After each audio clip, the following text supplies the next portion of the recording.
Apocalipse 1, né? Vamos começar lendo aí o versículos 1 até o 3, tá? Então pega aí a sua Bíblia e nós vamos ler aí do 1 ao 3. Diz assim: Revelação de Jesus Cristo, que Deus lhe deu para mostrar a seus servos o que em breve há de acontecer.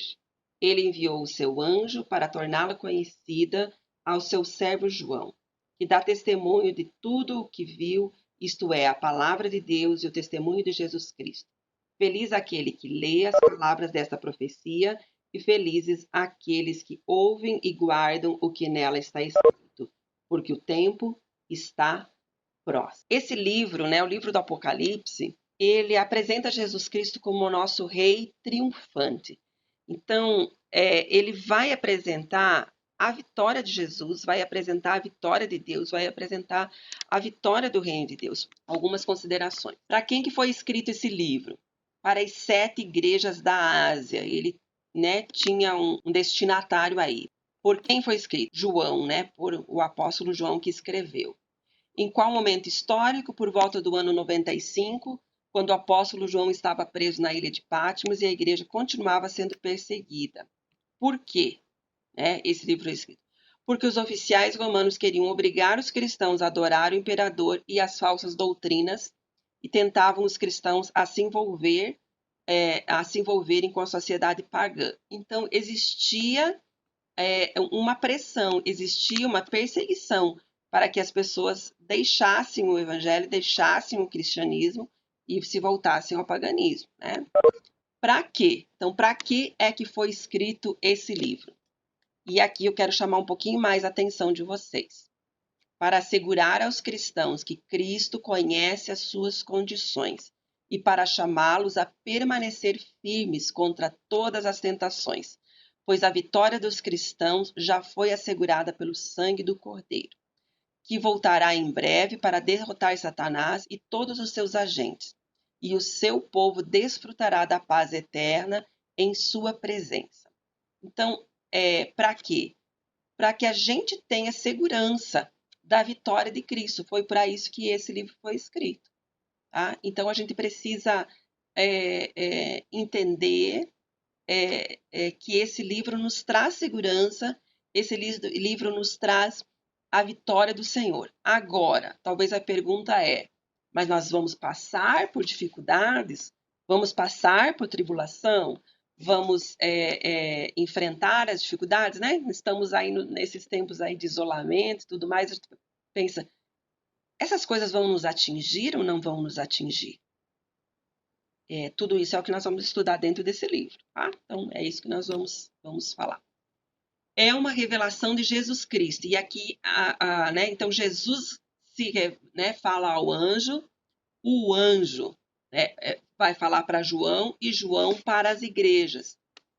Então, é uma revelação direta de Jesus, mas foi através de João que isso chegou até as igrejas e das igrejas até a gente. Então, nós temos isso. O que me dá muita segurança de eu estudar o livro do Apocalipse, conta disso daqui, ó.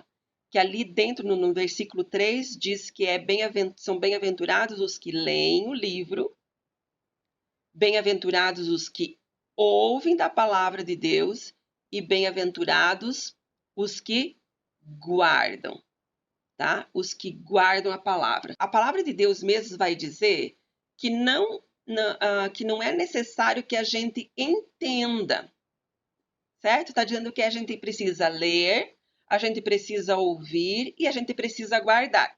Olhem meu bonequinho aí do guardar, né? Até que ele está tentando...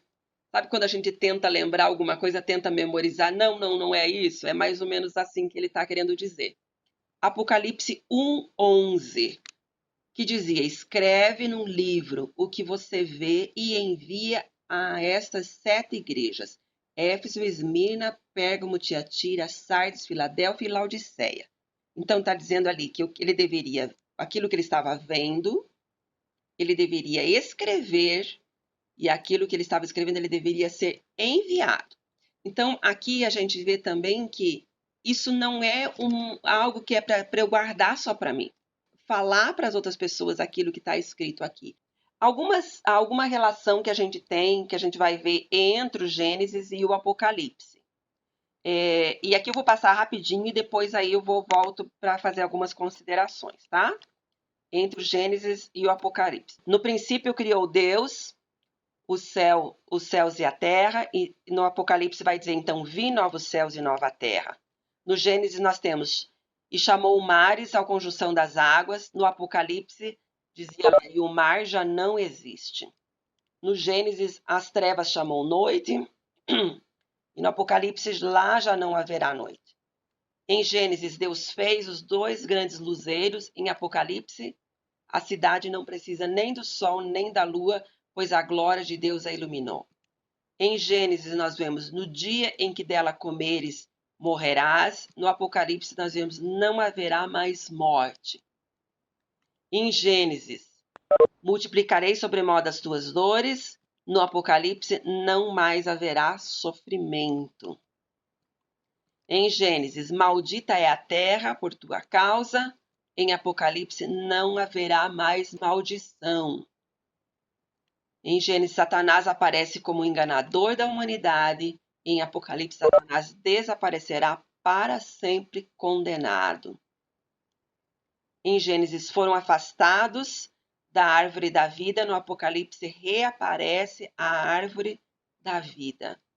Em Gênesis, o homem se afastou de Deus. No Apocalipse, nós veremos a sua face. E isso é maravilhoso. Então, o que a gente vê nessa relação entre o Gênesis e o Apocalipse? O que nós vemos é que Deus é um Deus de começo, meio e fim. E que Deus é Senhor da história. Deus tem todas as coisas na sua mão. Então, por isso, eu não preciso ficar me preocupando. Isso me traz uma segurança. O mundo não está caminhando ao acaso, tá? Então, nós precisamos e podemos ter essa segurança no Senhor, porque quem contém o final da história é o Senhor. E esse final da história já está escrito. Então, e nós podemos ter essa segurança. A divisão do livro do Apocalipse vai falar sobre as coisas que a gente, né, as coisas que vistes, as coisas que são e as coisas que hão de vir, passado, presente e futuro. Então, muitas pessoas às vezes acham que a questão assim, não, esse livro foi escrito só para aquelas igrejas lá da Ásia, não tem nada a ver com a gente. Essas são as pessoas que têm essa visão assim, né, que é mais do passado, que era só para aquela época. Eu acredito que você tem coisas que realmente são para aquela época, mas que também tem coisas que são para aqui, para agora, e tem coisas que ainda não aconteceram que vão acontecer. Então, as coisas que viste, as coisas que são e as coisas que hão de vir. E fala a respeito de 7 sessões paralelas. E eu quero ver se consigo, não é bem uma promessa, que a gente estude esse livro em 7 estudos, tá? E eu quero ver se a gente consegue fazer dentro dessas 7 divisões, ok? Então, nessas 7 divisões. Do 1 ao 3 é o que nós vamos ver hoje, que são a mensagem das 7 igrejas. Do 4 ao 7, que é o próximo estudo, aí eu já vou querer que vocês leiam Apocalipse do 4 ao 7, vão ser os 7 selos.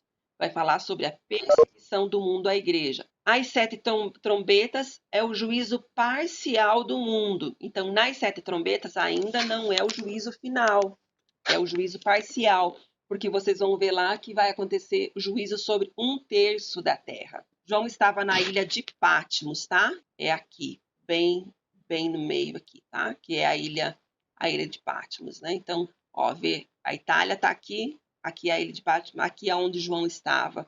João estava preso aqui nessa ilha quando recebeu essa visão.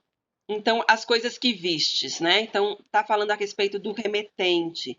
Aqui nós vamos ver do capítulo 1, do 1 ao 18, né? Que é o que nós vamos ver. E desse remetente vai falar sobre isso. Da parte daquele que é, que era e que há de vir. É da parte dos 7 espíritos que estão diante do trono de Deus. Talvez uma pergunta que você tenha assim: 7 espíritos? Como é isso? Aí eu tenho que sempre lembrar que no Apocalipse os números eles são simbólicos, né? O que é que o número 7 representa? Então, o 7 sempre representa a perfeição e representa a totalidade. Então, está falando a respeito disso, tá? E de Jesus Cristo, que é a testemunha fiel, primogênito de entre os mortos. Ele que nos ama e nos libertou dos nossos pecados por meio do seu sangue.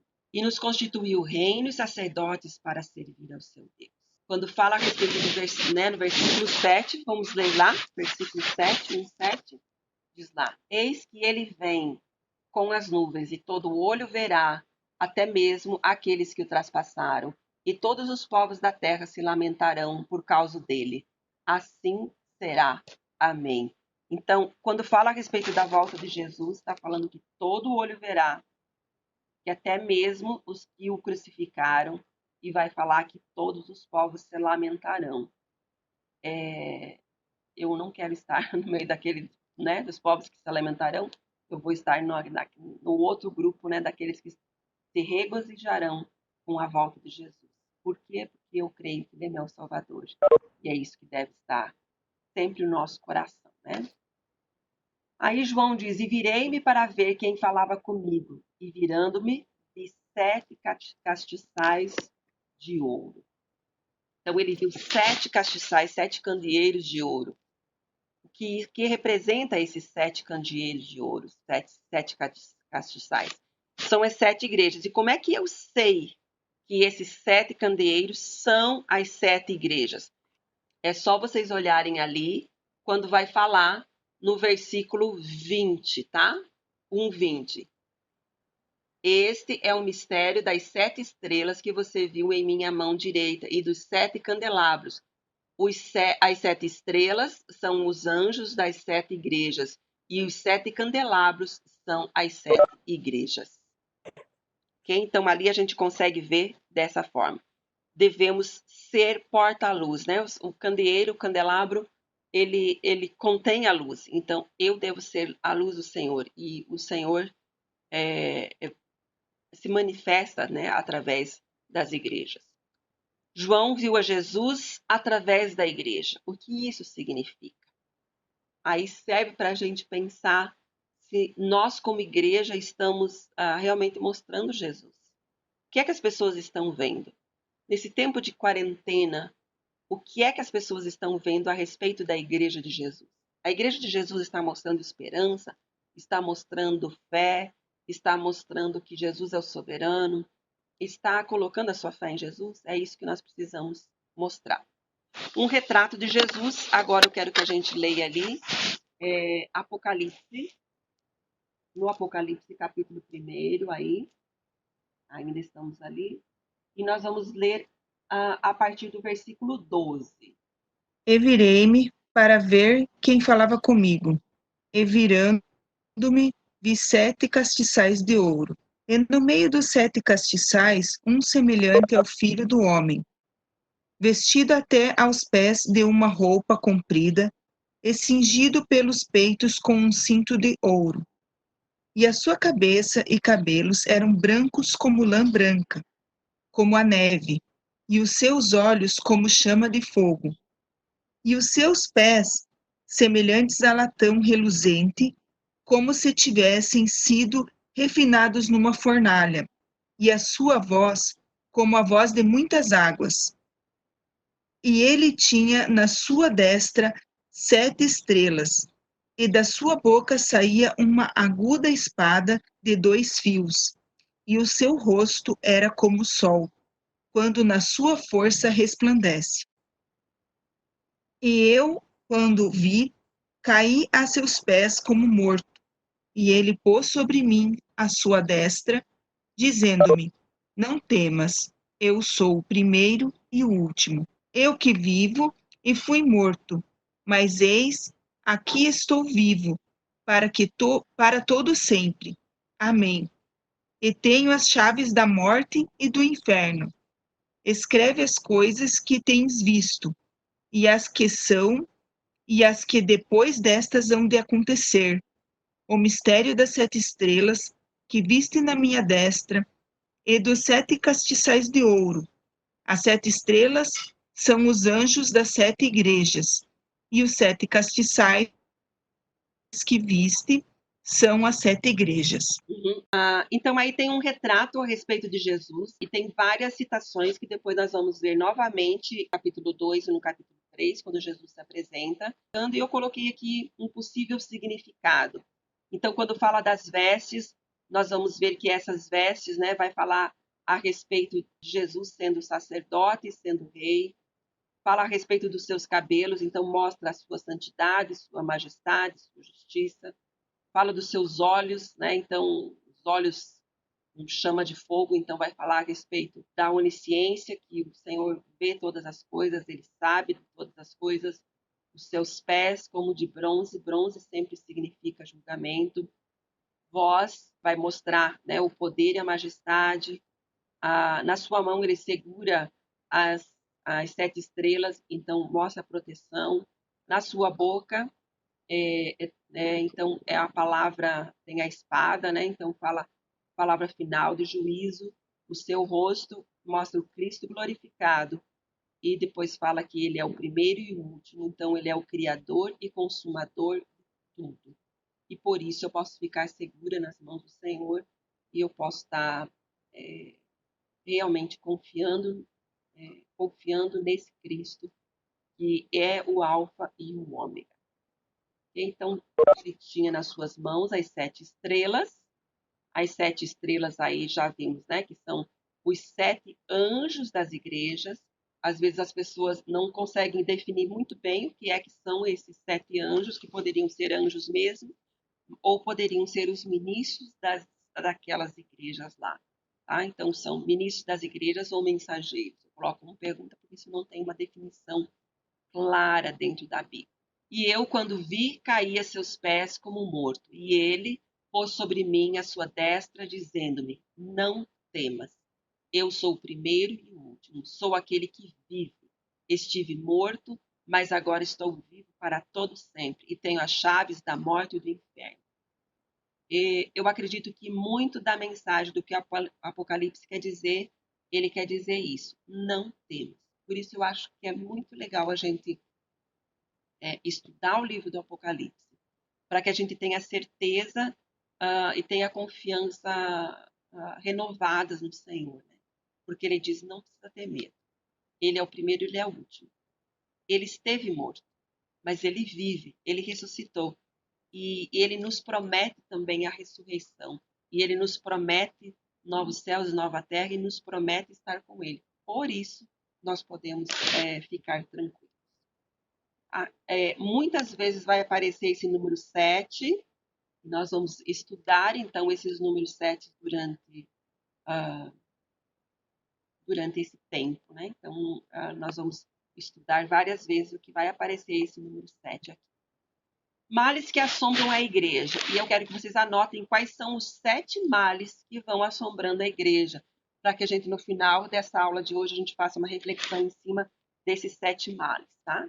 Então, esfriamento, perseguição, heresia, imoralidade, presunção, apatia e falta de fervor. Mas esses 7 males estavam assolando a igreja, estavam invadindo a igreja. E aí serve para a gente já pensar qual é o mal que está invadindo as nossas igrejas hoje. Aí também tem que pensar que eu sou igreja e pensar qual é o mal que está tentando entrar na minha vida e porque eu preciso combater isso, tá? Nós não vamos ler e nem estudar a fundo cada um, porque eu poderia estudar cada igreja dessas aqui, eu poderia estar estudando em um estudo só. Como esse não é o objetivo, então nós vamos passar geral. Você pode, depois, durante a semana, estar lendo um pouquinho, com um pouquinho mais de cuidado, separando isso. Separando o elogio, a crítica, qual foi a instrução e qual foi a promessa que Deus fez a cada igreja. Para a igreja de Éfeso, o problema era o esfriamento espiritual. Então, o que Jesus vai dizer? Essas são as palavras daquele que tem as 7 estrelas em sua mão direita e anda entre os 7 candelabros. Lembra que nós vimos isso ali já no capítulo 1? Agora nós vamos no capítulo 2.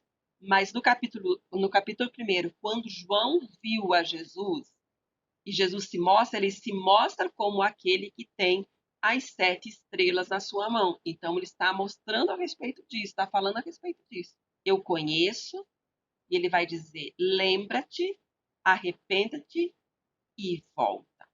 Então, senão eu virei a você e tirarei o seu candelabro do seu lugar. O que eu vou destacar aqui, gente, do que Jesus falou para cada uma dessas igrejas. O que eu quero pensar é o que Jesus está querendo falar comigo nesse tempo. Tá? Então, nós precisamos observar essas coisas. Então, está dizendo aqui, essas são as palavras daquele que tem as 7 estrelas em sua mão. E ele está dizendo, eu conheço você. Ele está dizendo, você precisa lembrar de onde você caiu, você precisa se arrepender e você precisa voltar. Porque o problema era esfriamento. Aí eu tenho que pensar na minha vida, será que o problema é o esfriamento? Então eu preciso saber aonde eu caí e eu preciso voltar aos caminhos do Senhor. Não simplesmente voltar, eu tenho que voltar com força, eu tenho que voltar fervorosa no Senhor. Né? Esmirna. O problema de Esmirna era a perseguição. E aqui, se vocês observarem, essa igreja, Jesus não fez nenhuma crítica para ela, porque ela estava sendo perseguida. Talvez a gente seja, hoje em dia, muitas vezes tem uma teologia dizendo que a gente não vai sofrer nada, porque eu tenho Jesus, eu não sofro. Isso não é verdade bíblica. A Bíblia vai estar falando muitas vezes a respeito de perseguição e de dificuldades. Então, o que Jesus fala? Essas são as palavras daquele que é o primeiro e o último, que morreu e tornou a viver. Então, você está sofrendo perseguição? Lembra lá, eu sou o primeiro e sou o último. Eu tenho todas as coisas na minha mão. Eu sou soberano. Então, perceba isso. Ele vai dizer, eu conheço, e ele vai dizer, seja fiel até a morte. Continue fiel, né, até a morte. A igreja de Pérgamo. O problema da igreja de Pérgamo era a heresia. Isso quer dizer, eles estavam deixando entrar pessoas que estavam ensinando errado. E aí nós temos que pensar, aonde está a minha fonte realmente? Aonde está a minha teologia? A minha teologia precisa ser bíblica, precisa estar de acordo com a palavra. Nos dias de hoje, com o YouTube, com as inúmeras lives que nós estamos sendo assolados por tudo isso, eu estou aberta a um monte de teologia. De repente, eu estou fazendo na minha cabeça uma confusão. Como é que eu vou saber o que é certo e o que é errado? Eu preciso ir para a palavra, saber ali da palavra mesmo, o que está certo, o que está errado. Essas são as palavras daquele que tem a espada afiada de 2 gumes. Isso fala a respeito de juízo. Isso fala a respeito de que eu preciso realmente de discernimento. Né? Então, ele tem essa espada. Ele diz, conheço. E, novamente, o que ele vai dizer para essa igreja é arrependa-se. Se eu estou deixando me levar por várias crenças aí que não estão de acordo com a palavra, arrependa-se. Lutarei contra eles com a espada na minha boca. O Senhor vai lutar contra esses que estão pregando heresia. Próxima igreja, a igreja de Tiatira. O problema dessa igreja era a imoralidade. Muitas vezes nós vemos que hoje está tudo muito liberal, muito aberto. Então as pessoas muitas vezes têm a sua própria moralidade, né? Como assim, tá tudo bem. É o que você pensa? Tá tudo bem. Você tá bem desse jeito? Você tá bem com... Esse é o teu sentimento? Tá tudo bem. Não, não é isso que o Senhor pensa. E ele está dizendo que ele não tolera imoralidade. E ele vai ter uma dura crítica àqueles que toleram a imoralidade. Então ele vai dizer, essas são as palavras do Filho de Deus, cujos olhos são como chama de fogo e os pés como bronze reluzente. Lembra que eu falei sobre o que era o bronze? O bronze é juízo. Então, quando fala a respeito de juízo, Então, eu tenho que perceber isso, que a imoralidade não ficará sem juízo. Observe a minha figurinha aí de Jesus agora, certo? Eu coloquei umas chamas de fogo. Não sei se vocês conseguem ver. Ó. Tirei, isso quer dizer, ele está vendo realmente o que está acontecendo. E ele desconhece, opa, desculpa aí, e ele vai dizer, trarei grande sofrimento para essa imoralidade. Retribuirei a cada um de vocês de acordo com as suas obras. Então é hora da gente perceber se a minha vida está de acordo com a palavra de Deus ou não, né? Então a instrução, o julgamento está vindo, sejam fiéis. Próxima igreja é a igreja de Sardes, e o problema deles era a presunção, né? Era o orgulho. Essas são as palavras daquele que tem os 7 Espíritos de Deus e as 7 estrelas. Eu conheço. Não achei suas obras perfeitas aos olhos de Deus. Então, eles se achavam perfeitos, mas eles não são. Então, aqui nós temos que pensar, eu estou achando que está tudo bem, estou achando que eu sou a pessoa melhor, ou estou achando que a minha igreja é melhor. Não, gente. Então, eu preciso me arrepender, me fortalecer no Senhor. E daí ele está dizendo, eu virei como um ladrão. Essa é a minha segurança precisa estar no Senhor e não na prática das minhas obras. Próxima igreja, a igreja de Filadélfia. E o problema dessa igreja era a apatia. Então, eu acho que esses tempos de quarentena tá tirando um pouquinho da gente dessa apatia. Sabe aquele negócio assim, de que o pessoal ia para a igreja, voltava para a igreja? Ah, já fiz a minha parte, eu já cumpri com o meu objetivo. Tá? Então, essas são as palavras daquele que é santo e verdadeiro, que tem a chave de Davi. O que ele abre, ninguém pode fechar, e o que ele fecha, ninguém pode abrir. Então, ele vai estar mostrando para a gente, né? Eu conheço, retém o que você tem, para que ninguém tome a tua coroa. Presta atenção na tua vida, presta atenção naquilo que você está fazendo. Você não pode ficar apático, não pode achar que está tudo, né, que tá tudo bem. Ele tem a chave nas mãos dele. Coloquei diante de você uma porta aberta, ninguém pode fechar. Nós precisamos também, nesse tempo, perceber quais são as portas abertas para que eu testemunhe de Jesus. Como eu posso testemunhar de Jesus? Como é que eu posso ser luz de Jesus nesse tempo? E existem muitas portas abertas, apesar de a gente achar que está tudo fechado. Não, eu preciso perceber as pessoas que estão abertas para o evangelho nesse momento. O problema da igreja de Laodiceia era a falta de fervor. E veja que nessa igreja não tem nenhuma palavra de elogio.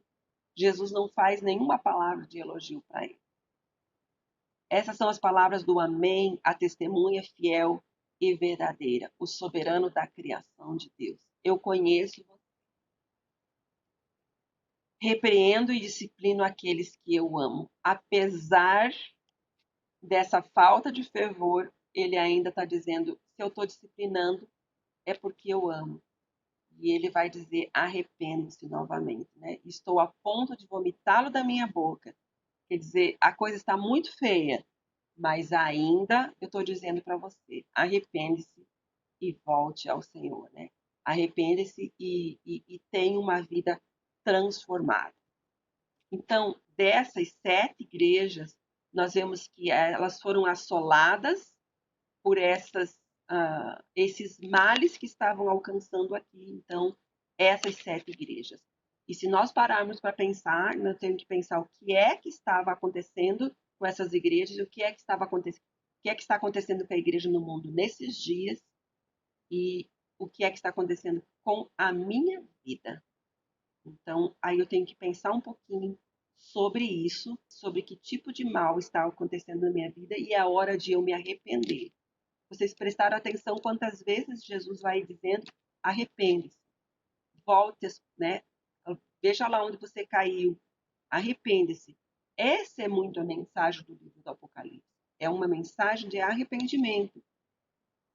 Se vocês observaram, quando Jesus, lá no livro de Marcos, a primeira palavra que Jesus profere quando ele inicia o seu ministério, a primeira palavra que ele diz é arrependam. E aqui, muitas e muitas vezes, ele vai dizer isso. e é hora da igreja se arrepender, é hora de eu pensar na minha vida o que é que eu estou fazendo de certo, o que é que eu estou fazendo de errado, e eu preciso me arrepender. Resfriamento, imoralidade, presunção, apatia, falta de fervor, perseguição ou heresia.